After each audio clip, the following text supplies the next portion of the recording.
Hello အားလုံးပဲကျွန်တော်တို့တိုတက်ကို Aircon Service မှာအခုရောက်ရှိနေရတော့ Aircon Service ပြုလုပ်မယ် client အိမ်တင်ကိုရောက်ရှိနေပါတယ်အခုကျွန်တော်တို့ Aircon လုပ်မယ် process လေးကိုတစ်ချက်လောက်ကျွန်တော်တို့ရဲ့လိုက်ကြည့်လိုက်ပါဦး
အခုဆိုလို့ရှိရင်မိုင်းနီယာတကောင်အား Aircon Service process လေးကိုအောင်မြင်စွာပြီးဆုံးသွားပါပြီကျွန်တော်တို့ total ကို Aircon မှာ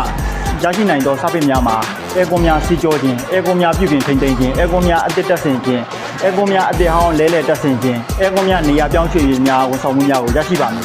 ပစ္စည်းမှန်ဈေးနှုန်းမှန် total ကိုမှာအာမခံ